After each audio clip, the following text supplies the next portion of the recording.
Hi guys, welcome to my channel. Today I'm going to be talking you through a booty building dumbbell workout. This is a workout that you can take to the gym with you or do at home if you have dumbbells. I'm going to be explaining the form of each move and how many sets and reps I do. This is a reps based workout. It's not going to be a follow-on workout. I'm just going to be explaining the whole workout. With that said, let's get started. So I will be posting the whole list of the workout at the end of the video so that you can screenshot it and take it with you anywhere that you need to.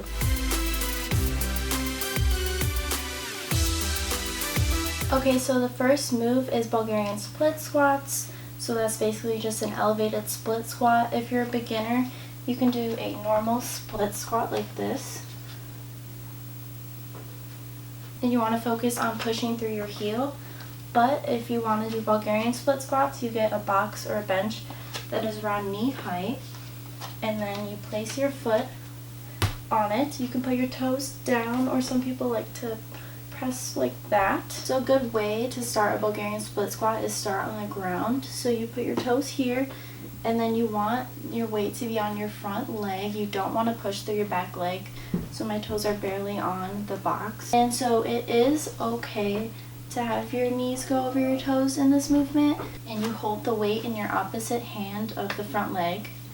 So stand up, and then you're in like a good space from the box. However close or far away you are just depends on your body. And so when doing this, you want to keep your shoulders square, not like lean down.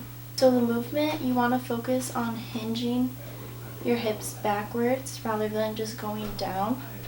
Let me grab a lighter weight for this demonstration so that I can do it slowly. So you want to think of hinging your hips backwards. So like you're sitting down. Keep your shoulders like this and come up. Sit down, come up. A lot of common mistakes are people just go down like that, but you want to think of sitting back. And if you want more glute focus, you want to lean forward, your upper body forward a little more. So I'm more like at an angle. But if you want more quad dominant, you want to stay straight up. So you can stay up.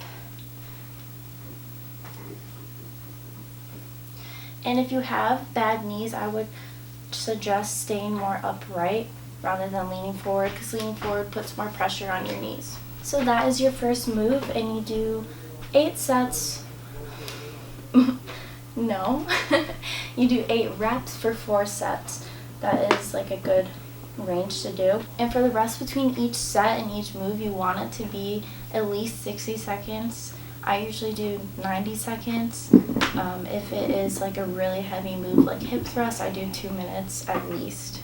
And that is just because you want to make sure you're well rested before you move on to the next move, and you can put your all into that set versus not resting and then have your next set be terrible.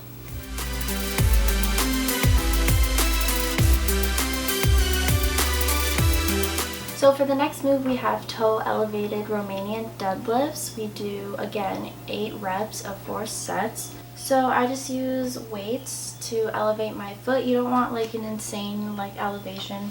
This is a good height. And you put the balls of your feet onto the weights. So a normal Romanian deadlift, you're about shoulder width apart or so, and you hinge your hips back with your knees slightly bent. And so you want to think of like, if you put your hands here, you're going to make a sandwich with your hands. And you want to really focus on pushing back rather than like your upper body bending down like that, because that's not going to do anything. You want to focus on just like pushing back with your heels dug into the ground, and you squeeze your glutes to stand back up. So, like so. Squeeze my glutes to bring me up. My upper body has nothing to do with this. A good way to get the form is stand against a wall and practice like hitting your butt against the wall. for toe elevated, it just brings it a step further. So if you're a beginner, you could just do normal Romanian deadlifts, and you want to make sure your shoulders and like your lats are engaged.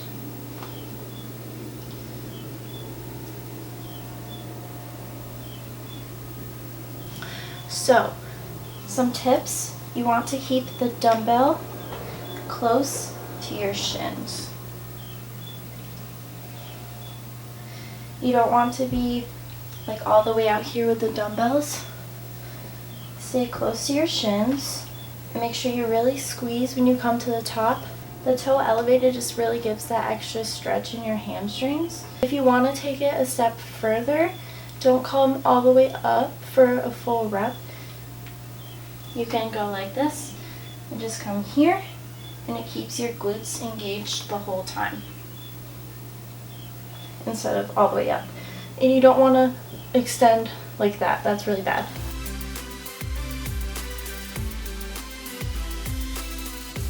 Alright, welcome to the ground. So next we have single leg hip thrusts.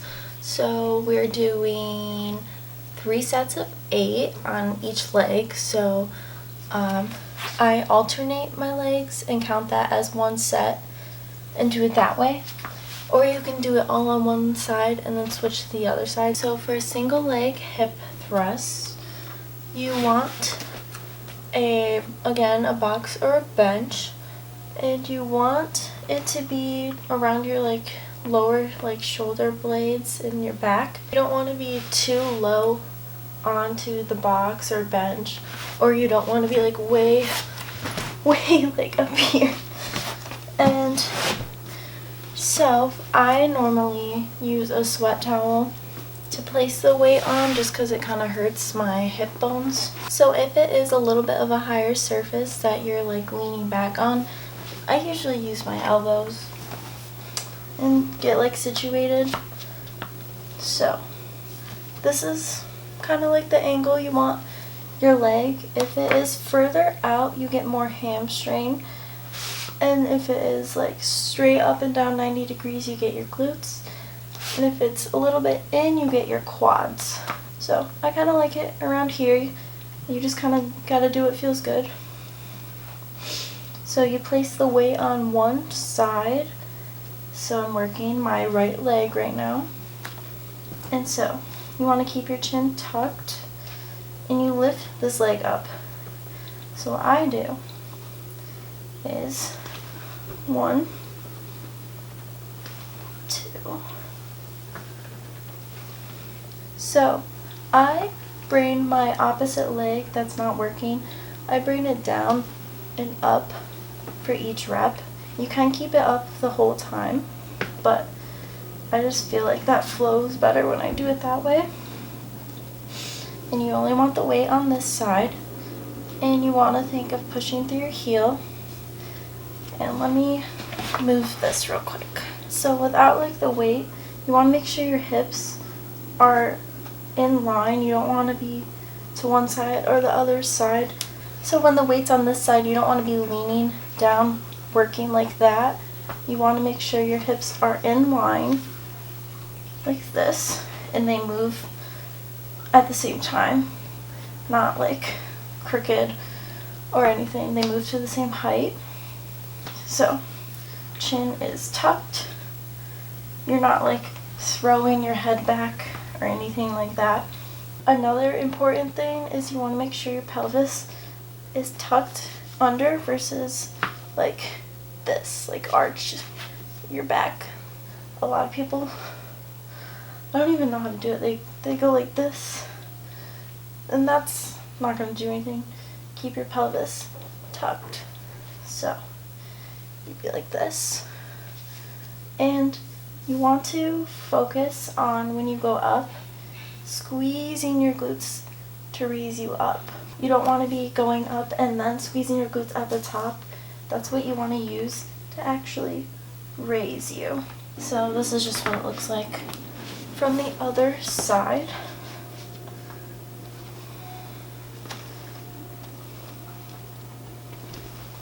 And another thing is you want to make sure you're coming down pretty far. You don't want to just stay only come down to like here. You want to do a full range of motion. So yeah, that is single leg hip thrusts. Okay, so welcome to like behind my set. You can kind of see I never show any of the rest of my basement. So next we have dumbbell sumo squats. So a sumo squat is where your feet are at a 45-degree angle and they are wider than your shoulders.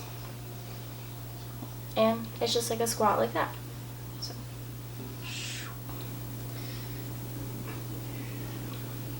So with a weight, feet are wider than my shoulders at a 45-degree angle. And for this, you want to keep a straight back and you can lean forward and keep your neck in line. So come up. So for this, it's easier just to hold one dumbbell. If you need it to be heavier, like if I work out at home, I usually hold 2 dumbbells because I don't have super heavy dumbbells. So you want to make sure that your knees stay like pushed outward and they don't cave in, because that could be really bad for your knees. And you want to make sure you really feel your glutes when you stand up. You want to be like sitting versus having like your pelvis tucked in and going down like a plie. And you want to keep your weight pretty close to your body. You don't want to be out here. When you stand up, you don't want to come all the way up like this. You can just stay at this angle right here. And I forgot to mention, for the dumbbell sumo squats, we're doing 3 sets of 10.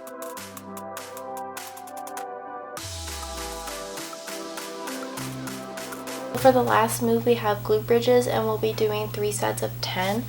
So glute bridge, you just lay down, up, down. And a lot of common things I see are people arch their backs like this and go up like that, but you want to keep your pelvis tucked in. Same with like the hip thrusts. You go up and down.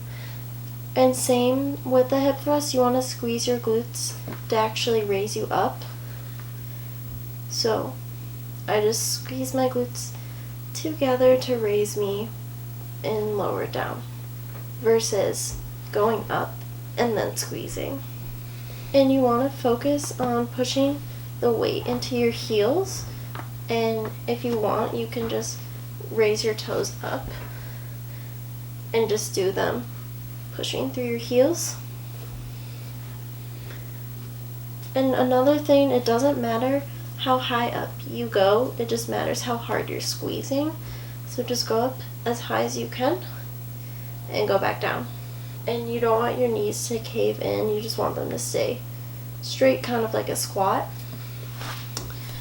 So with a weight on there, you just place it on your hips. And if it hurts your hips, you can push it onto the tops of your legs when you go up.